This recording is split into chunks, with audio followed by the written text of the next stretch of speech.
ابن مسعود رضی اللہ عنہ کے متعلق ایک فقیہ تھے ابو بکر بن اسحاق رحمہ اللہ، تھے عابد عبادت گزار. اس زمانے میں جتنے عبادت گزار بظاہر نظر آتے ہیں ان سے تو اچھے ہی تھے. انہوں نے ابن مسعود رضی اللہ عنہ کے بارے میں ایک چیز ذکر کر دی، اور جو کچھ انہوں نے ابن مسعود رضی اللہ عنہ کے بارے میں غلطی سے ذکر کیا، غلط فہمی سے بات کی، اس کو امام بہقی رحمۃ اللہ علیہ سنن کبریٰ میں بھی لے آئے. امام بہقی رحمۃ اللہ علیہ کا انتقال ہوا تھا 458 ہجری میں. 5ویں صدی میں وہ نقل کر رہے ہیں دوسری صدی کے ایک آدمی سے. اور امام بہقی رحمۃ اللہ علیہ علم ان کا اتنا زیادہ ہے کہ لوگ کہتے ہیں امام شافعی رحمۃ اللہ علیہ اگر زندہ ہوتے تو بہقی کا شکریہ ادا کرتے اور بہقی سے خوش ہوتے کہ پوری فقہ شافعی پر احسان ہے امام شافعی رحمۃ اللہ علیہ کا، سوائے بہقی کے کہ بہقی کا احسان ہے امام شافعی رحمۃ اللہ علیہ پہ، اللہ نے بڑا علم دیا تھا. اور بہقی رحمۃ اللہ علیہ نے ابو بکر بن اسحاق فقیہ کے اس قول کو نقل کر دیا. بات یہ ہو رہی ہے سنن کبریٰ میں امام بہقی رحمۃ اللہ علیہ کے کتاب الصلاۃ میں کہ علقمہ بن وائل اپنے والد سے روایت کرتے ہیں کہ انہوں نے رسول اللہ صلی اللہ علیہ وسلم کو دیکھا، اور یہ بات جا کر کی ابراہیم نخعی رحمۃ اللہ علیہ سے کہ والد یہ کہتے تھے کہ انہوں نے رسول اللہ صلی اللہ علیہ وسلم کو دیکھا، آپ نے نماز پڑھنے کے ارادے سے دونوں ہاتھ اٹھائے، تکبیر تحریمہ کہی یعنی اللہ اکبر، اور ہاتھ باندھ لیے، اور پھر جب رکوع رسول اللہ صلی اللہ علیہ وسلم نے کیا تو رکوع میں جانے سے پہلے بھی رفع یدین کیا، دونوں ہاتھ اٹھائے. ابراہیم نخعی رحمۃ اللہ علیہ اس بات پر ناراض ہوئے اور فرمایا کہ ما ارا اباہ رأى رسول اللہ صلی اللہ علیہ وسلم الا ذاک اليوم الواحد. یہ جو یہ بات کہتا ہے نا، اس کے باپ نے زندگی میں کل ایک دن رسول اللہ صلی اللہ علیہ وسلم کے ساتھ بس اس وہی دن گزارا تھا. حاضر ہوئے تھے، اسلام قبول کیا تھا، اور پھر اس کے بعد واپس تشریف لے گئے اپنے قبیلے میں اور انتقال ہو گیا. فحفظ ذلک، تو انہیں تو یہ یاد رہا کہ رسول اللہ صلی اللہ علیہ وسلم رکوع میں جانے سے پہلے دونوں ہاتھ اٹھاتے تھے. تو عبداللہ لم یحفظ اور ہمارے استاد جو تھے عبداللہ بن مسعود رضی اللہ عنہ ساری زندگی ساتھ رہے رسول اللہ صلی اللہ علیہ وسلم کو، انہیں نہیں پتا چلا. اور ابراہیم نخعی رحمۃ اللہ علیہ نے کہا فقط رسول اللہ صلی اللہ علیہ وسلم نماز کو شروع کرتے وقت دونوں ہاتھ اٹھاتے تھے اور بس. یہ ابراہیم نخعی رحمۃ اللہ علیہ کا فتویٰ تھا. رفع یدین ایک مسئلہ ہے بہرحال اس کے بارے میں. ابو بکر بن اسحاق نے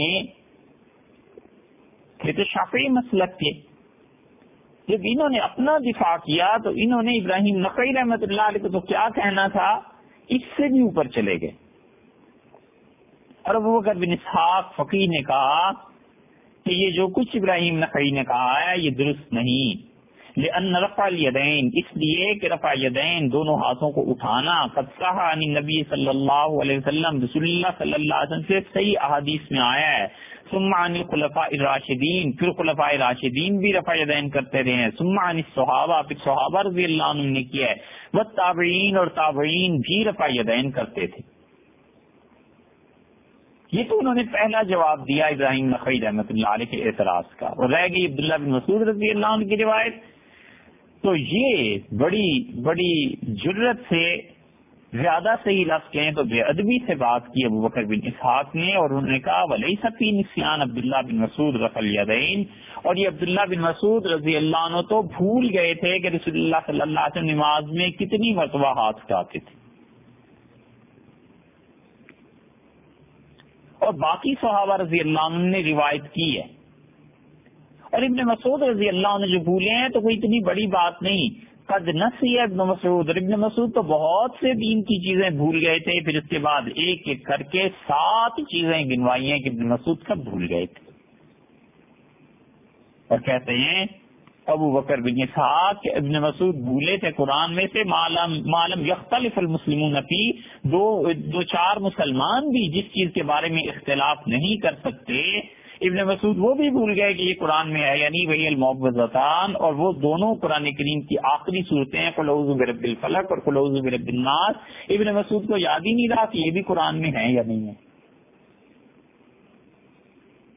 وَنَسِيَ مَتَّفَقَ الْعُلَمَاءُ كُلُّهُمْ عَلَى نَسْخِهِ، اور ابن مسعود رضی اللہ عنہ دوسری چیز جو دین میں بھول گئے وہ یہ کہ دونوں ہاتھوں کو جوڑ کر رکوع کرتے ہوئے دونوں گھٹنوں کے درمیان رکھ لینا امت نے سے سب نے منسوخ قرار دیا، اور ابن مسعود رضی اللہ عنہ بھول گئے کہ یہ منسوخ ہوا ہے یا نہیں۔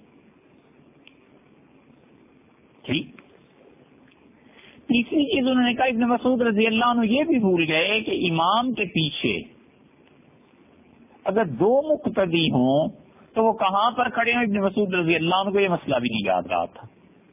وَنَسِيَ مَا لَمْ يَخْتَلِفُ الْعُلَمَاءُ فِيهِ، اور علماء کبھی بھی اختلاف نہیں کرتے جس مسئلے میں۔ چوتھا وہ تھا کہ ان نبی صلی اللہ علیہ وسلم صلی الصبح یوم النحر فی وقتها، رسول اللہ صلی اللہ علیہ وسلم نے حج کے دوران 10 ذی الحج کو فجر کی نماز اپنے صحیح وقت پر ہی پڑھی تھی، آخری حج میں 10 ذی الحج کو جب فجر ہوئی ہے تو رسول اللہ صلی اللہ علیہ وسلم نے نماز اپنے صحیح وقت پر پڑھی تھی، ابن مسعود رضی اللہ عنہ کو یاد ہی نہیں رہا۔ اور پانچویں چیز جو بھول گئی ابن مسعود رضی اللہ عنہ کہ رسول اللہ صلی اللہ علیہ وسلم عرفہ کے میدان میں قیام کی کیا کیفیت تھی یہ بھی بھول گئے۔ اور چھٹی چیز جو ابن مسعود رضی اللہ عنہ بھولے ہیں وہ یہ تھی کہ جس میں علماء امت کا کبھی اختلاف نہیں ہوا، اور وہ یہ ہے کہ انہوں نے کہا کہ سجدہ کرنے میں کوہنیاں اور بازو اپنے دونوں زمین پر لگا دو، تو سجدے کا طریقہ ابن مسعود رضی اللہ عنہ کو نہیں آتا تھا، وہ بھول گئے۔ یہ بھی عجیب بات ہے کہ اللہ تعالیٰ اپنے بعض بندوں کو ایسے لوگ دے دیتا ہے جو حسد میں الزام لگانے میں اس حد تک پہنچ جاتے ہیں کہ کوئی عام آدمی بھی سنے تو ہنسے، اور تردید سے بھی بالا چیزیں ہو جاتی ہیں۔ کوئی کیا کہے کہ ابن مسعود رضی اللہ عنہ کو سجدہ کرنا نہیں آتا تھا۔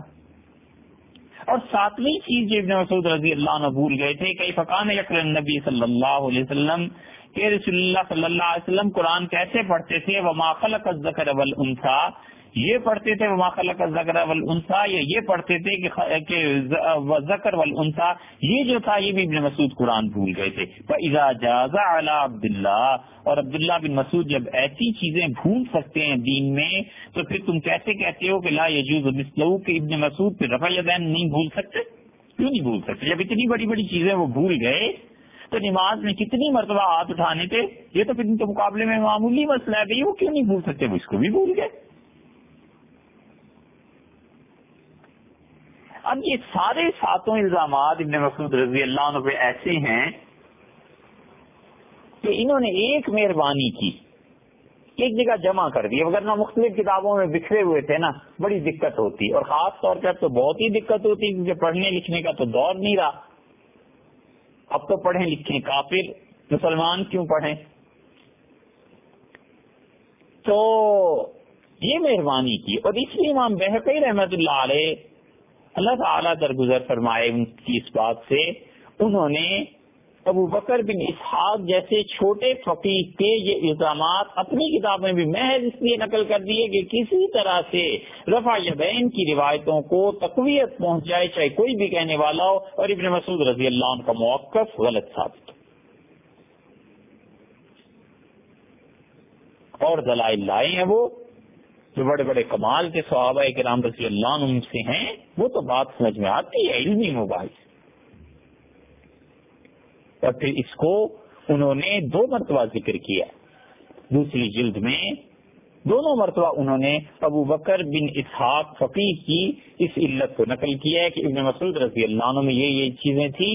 ان میں سے ایک بات جس سے ہم آج کی نشست میں آپ سے عرض کرنا چاہتے ہیں وہ وہی ہے جو پہلے امام بخاری رحمۃ اللہ علیہ کے حوالے سے بھی آئی کہ وما خلق الذکر والانثى، یہ پڑھنا ہے قرآن کریم میں. تو یہ روایات آخر کیا معنی رکھتی ہیں؟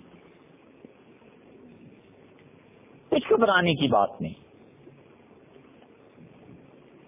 اکابر میں علمی مباحث ہوتی تھی اور شاگرد اعتراضات کو پورے یقین کے ساتھ پیش کرتے تھے، ان چیزوں کا حل چاہتے تھے.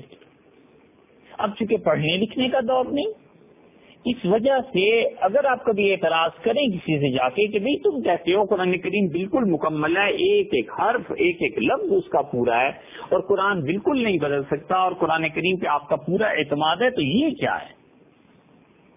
یہ اشکال پیدا ہوتا ہے نا. بس اس اشکال پہ بات کرنی ہے کہ ابن مسعود رضی اللہ عنہ نے اور حضرت ابو درداء رضی اللہ عنہ نے یہ جو پڑھا ہے والذکر والانثى، اس کی حقیقت کیا ہے؟ یہ ہے سوال، اس کی تنقیح ہی ہے سوال کی. اور ہم جو پڑھتے ہیں وما خلق الذکر والانثى، تو کیا قرآن کریم پورا نہیں ہے؟ قرآن میں تحریف ہوئی ہے؟ قرآن کریم میں تبدیلی کی جو روایات ہماری اپنی کتابوں میں ملتی ہیں اس کی کئی مثالیں ہیں.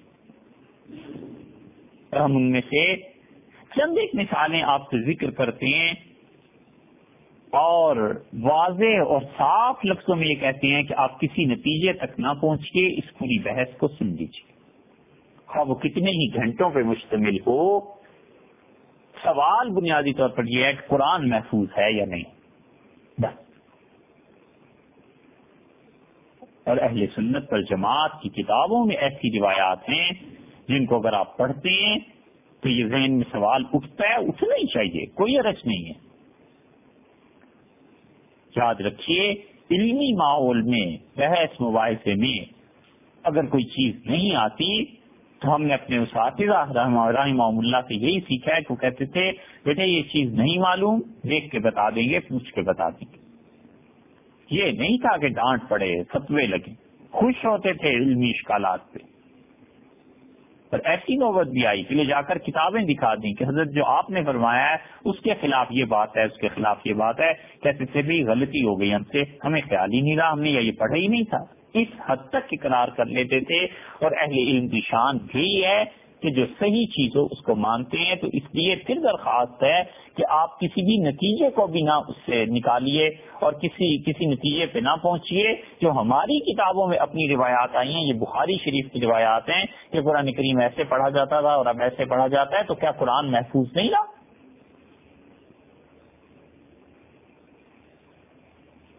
اب ایک اور روایت دیکھیے،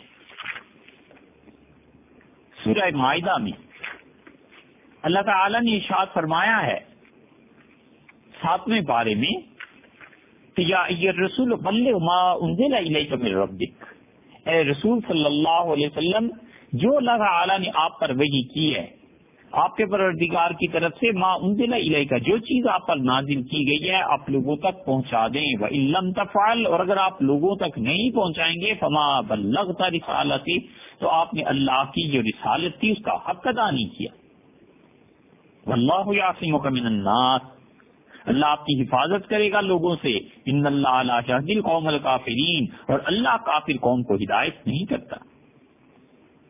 یہ پل صراط پہ چلنا شروع کیا ہے ہم نے. اتنے باریک یہ اعتراضات ہیں قرآن کریم پر، اور یہ جو ان دیار میں سنتے ہیں اس سے زیادہ ان دیار میں رہنے والوں کی یہ باتیں کام آنے والی ہیں جہاں چاروں طرف مستشرقین کا ماحول ہے، انگریز، کافر، یہودی. وہ انہی اعتراضات کو لے لے کر کہتے ہیں کہ قرآن پورا نہیں ہے، تمہارا قرآن ناقص ہے. تمہاری مذہبی کتاب جیسے تورات اور انجیل میں تحریف ہوئی ہے ایسے قرآن میں بھی تحریف ہوئی ہے. تم کیسے کہہ سکتے ہو کہ آخری وحی محفوظ ہے؟ فتح القدیر محمد بن علی بن محمد شوقانی رحمت اللہ علیہ کی یمن کے قاضی تھے. سنا یمن میں 1250 ہجری میں ان کا انتقال ہوا. ان کی تفسیر فتح القدیر ہے، پڑھتے ہیں سب لوگ، عرب سب پڑھتے ہیں. آپ اس کی دوسری جلد میں اسی آیت کو دیکھ لیجیے. اللہ تعالیٰ نے کہا کہ نبی صلی اللہ علیہ وسلم جو چیز ہم نے آپ کے پاس بھیجی ہے اسے لوگوں تک پہنچائیے، اور اگر آپ نے لوگوں تک نہ پہنچایا فما بلغت رسالتہ، تو رسالت کا حق ادا نہیں کیا۔ 67 نمبر آیت ہے، اس کی تفسیر میں آپ دیکھیں، وہ روایت لائیں ابن ابی حاتم اور ابن مردوہ اور ابن عساکر کی۔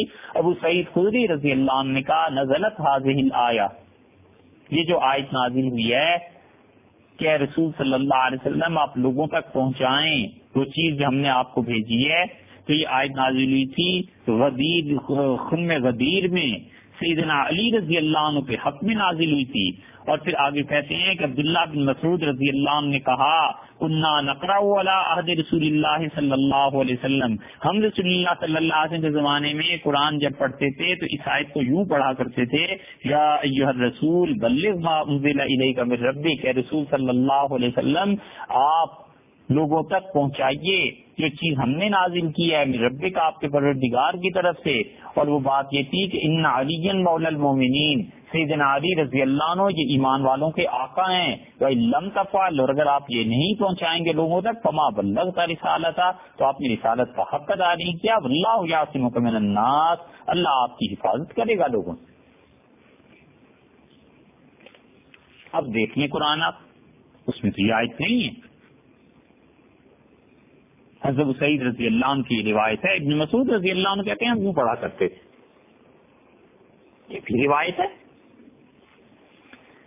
آگے چلیے، امام سیوطی رحمۃ اللہ علیہ نے قرآن کریم پہ ایک چھوٹا سا انسائکلوپیڈیا لکھا ہے، الاتقان، اور یہ ایسی کتاب ہے کہ اس کے بعد جس نے بھی قرآن پر کام کیا ہے وہ اس کتاب سے بے نیاز نہیں ہو سکا،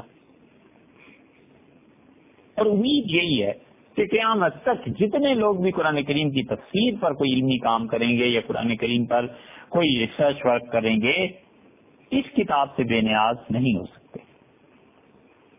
انہوں نے اپنی کتاب الاتقان میں اس بات پر بحث کی ہے کہ قرآن کریم محفوظ رہا یا نہیں رہا، اور یہ الاتقان کئی طرح سے چھپی ہے، ایک جلد میں بھی چھپی ہے، 2 میں بھی، 4 میں بھی۔ جو ہمارے پیش نظر نسخہ ہے یہ 4 جلدوں میں ہے، حافظ جلال الدین عبد الرحمن السیوطی رحمۃ اللہ علیہ کا، اور وہ بھی یہ کہتے ہیں کہ وہ روایات جن سے پتہ چلتا ہے کہ قرآن کریم میں کیا تبدیلی ہوئی ہے،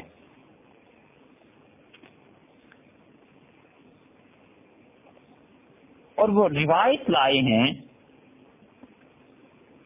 کہ قرآن کریم میں یہ جو آیت ہے کہ ان اللہ وملائکتہ یصلون علی النبی یا ایھا الذین آمنوا صلوا علیہ وسلموا تسلیما، تو ایک صاحب کا ذکر کرتے ہیں جنہوں نے یہ کہا کہ میرے والد نے یہ آیت مجھے پڑھ کر سنائی، وہ ہوا ابن 80 سنہ، اور وہ 80 برس کے تھے۔ سیدہ عائشہ رضی اللہ عنہا کے مصحف میں ان کے قرآن پاک میں یہ آیت اس طرح لکھی ہوئی تھی کہ ان اللہ وملائکتہ یصلون علی النبی یا ایھا الذین آمنوا صلوا علیہ وسلموا تسلیما وعلی الذین یصلون الصفوف الاول، ایمان والو سلام اللہ اور اس کے رسول علیہ اللہ تعالیٰ اس کے فرشتے حضور اکرم صلی اللہ علیہ وسلم پر سلامتی بھیجتے ہیں، اللہ تعالیٰ اور فرشتے دعا مانگتے ہیں ان کی سلامتی کے لیے، ایمان والو تم بھی رسول اللہ صلی اللہ علیہ وسلم پر صلاۃ و سلام پیش کرو، اور اللہ اور اس کے فرشتے ان پر بھی سلامتی بھیجتے ہیں جو نمازوں میں پہلی صف میں ہوتے ہیں۔ قالت حضرت عائشہ رضی اللہ عنہ نے کہا قبل ان یغیر عثمان المصاحف، عثمان رضی اللہ عنہ سے پہلے جب انہوں نے قرآن پاک کو دنیا میں پھیلایا تو اس سے پہلے یہ آیت ایسے لکھی جاتی تھی۔ سمجھے اس کی زد جا کر کہاں پڑی؟ ولیعذ باللہ سیدنا عثمان رضی اللہ عنہ نے قرآن کریم سے یہ ٹکڑا نکال دیا کہ والذین یصلون الصفوف الاول، اور جو پہلی صف میں نماز پڑھتے ہیں ان پر بھی خدا کی مہربانی اور خدا کی رحمت نازل۔ سورہ احزاب کی آیت ہے نا، اسی لیے عائشہ رضی اللہ عنہ کی دوسری روایت میں آتا ہے کہ وہ جو سورہ احزاب ہم پڑھتی تھی حضور اقدس صلی اللہ علیہ وسلم کے زمانے میں 200 آیتیں تھیں اس میں. فلما كتب عثمان المصاحب، سیدنا عثمان امیر المومنین رضی اللہ عنہ جب قرآن کریم لکھوائے تو بس پھر یہ صورت اتنی رہ گئی جتنی اب تم قرآن میں پڑھتے ہو. بالکل اسی نتیجے پہ ابھی نہ پہنچے ہم. صرف وہ اعتراض جو عبداللہ بن مسعود رضی اللہ عنہ کے اس پڑھنے پہ آیا ہے اسی کی تنقید کر رہے ہیں کہ یہ ہے کیا بات. یہ جب آپ پڑھیں گے اور اگلی نسلیں جب پڑھیں گی، فرض کر لیجئے ایک لمحے کے لیے فرض کر لیجئے کہ کبھی مسلمانوں میں تعلیم عام ہو جائے، مسلمان پڑھنے لگیں کبھی، تو وہ ان چیزوں کو جب پڑھیں گے تو کہیں گے قرآن تو پورا نہیں ہے. زید بن حبیش رحمۃ اللہ علیہ کہتے ہیں بڑے کمال کے تابعین میں، عبداللہ بن مسعود رضی اللہ عنہ کے بہت بڑے قابل قدر مایا ناز شاگردوں میں، وہ کہتے ہیں مجھ سے ابی بن کعب رضی اللہ عنہ نے کہا کہ کأین نعد سورۃ الاحزاب، تم سورہ احزاب جو ہے اس کی کتنی آیتیں گنتے ہو؟ میں نے کہا حضرت اس کی آیتیں 72 یا 73 ہیں. انہوں نے کہا میں تمہیں بتاؤں یہ سورہ احزاب جو تھی یہ سورہ بقرہ کے برابر تھی. اس کا مطلب ہے 200 سے زیادہ آیتیں. وَإِنَّا كُنَّا لَنَقْرَأُ فِيهَا آیَةَ الرَّجْمِ، اور ہم اس میں سورہ احزاب میں رجم کی آیت بھی پڑھتے تھے. قُلْتُ وَمَا آیَةُ الرَّجْمِ، میں نے عرض کیا کہ حضرت وہ کون سی آیت تھی؟ تو انہوں نے کہا اس قرآن میں یہ تھا کہ اذا زنا الشیخ والشیخہ، جب مرد یا عورت دونوں میں سے کوئی شادی شدہ وہ زنا کریں، فرجموہما، دونوں کو پتھروں سے سنسار کرو، نکالا من اللہ، اللہ کی طرف سے ان کے لیے سزا ہے، واللہ عزیز الحکیم، اللہ بڑے غالب ہیں حکمت والے. یہ سورہ احزاب کے متعلق یہ تو امام سیوطی رحمت اللہ علیہ لائے ہیں. اور دیکھیے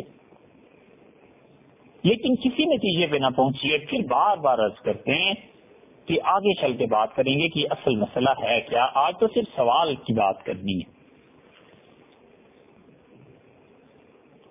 ابو واقد اللیثی رحمت اللہ علیہ کہتے ہیں کہ رسول اللہ صلی اللہ علیہ وسلم پر جب وحی نازل ہوتی تھی تو ہمارے پاس تشریف لاتے تھے. فعلمنا مما اوحی الیہ، اور رسول اللہ صلی اللہ علیہ وسلم ہمیں سکھاتے تھے، لکھواتے تھے کہ آج کیا اللہ نے ان پر وحی نازل کی ہے. تو نبی کریم صلی اللہ علیہ وسلم ایک دن تشریف لائے اور آپ نے فرمایا وحی کو لکھو، اور آپ نے فرمایا مجھ پر اللہ نے یہ آیات نازل کی ہیں، انا انزلنا المال، ہم نے پیسے کو مال کو نازل کیا ہے، لِإِقَامِ الصَّلَاةِ، تک لوگوں تم نماز پڑھو اور زکات دو. اور آدم علیہ السلام کا بیٹا اگر اس کے پاس ایک وادی پوری پیسے اور مال سے بھری ہوئی ہم دے دیں تو یکون الیہ ثانی، وہ تمنا کرے گا کاش دوسری بھی ملے، اور 2 وادیوں سے دے دیں تو تمنا کرے گا کہ کاش تیسری بھی مل جائے. ولا یملأ، اور آدم علیہ السلام کے بیٹے کا پیٹ الا التراب، قبر کی مٹی کے علاوہ کوئی چیز نہیں بھرتی. ویتوب اللہ علی من تاب، اور جو کوئی اللہ کی طرف رجوع کرے گا اللہ اس کی توبہ کو قبول کر لے گا. یہ آیت پورے قرآن کریم میں نہیں ہے، وہ تو کہتے ہیں کہ یہ آیات تھی. پھر درخواست ہے کسی نتیجے پر بالکل نہ پہنچے، اس بحث کو بھی سنیے، یہ جاری ہے تاکہ یہ کھلے بات کہ قرآن کریم کے متعلق ہمارا کیا عقیدہ ہے. ابن مسعود رضی اللہ عنہ کی قرات میں وہ اختلافات کیوں ہیں،